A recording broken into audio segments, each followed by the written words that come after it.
Thank you, Mr. Speaker, and Chairman Ting and Vice Chair Obernolte.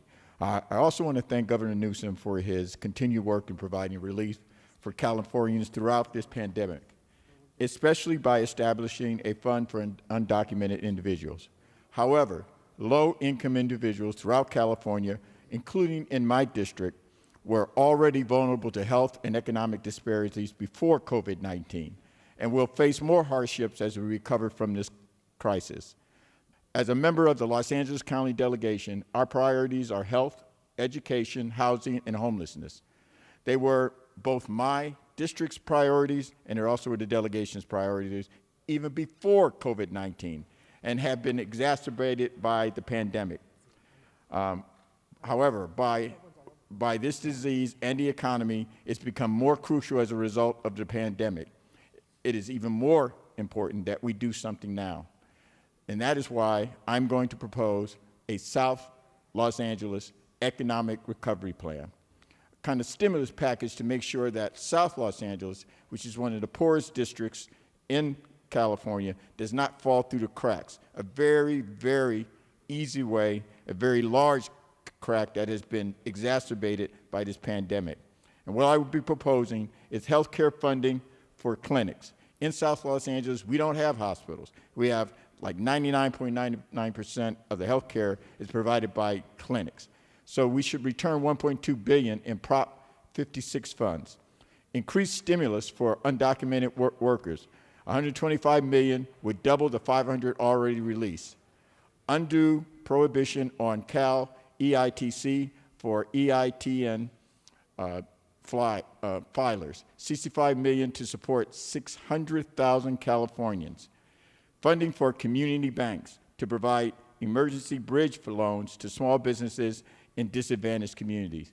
Right now, the federal government does not give to immigrants for funding. In my district, for example, the small businesses there are mostly from immigrant population. The largest single provider, yes, is University of Southern California, but that pales in comparison the amount of business and the amount of people that they employ.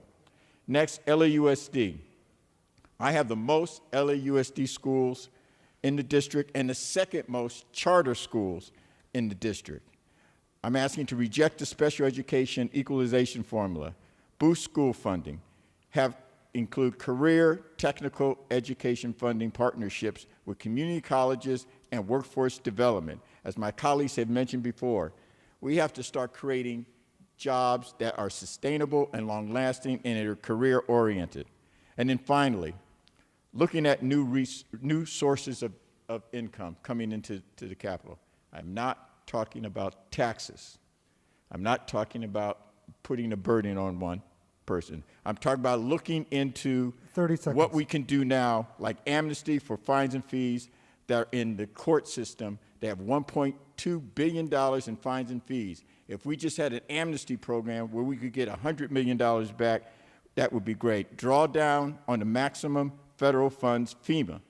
I used to be an emergency preparedness coordinator. There are billions of dollars that we can get back from FEMA and the federal government by just filling out an application.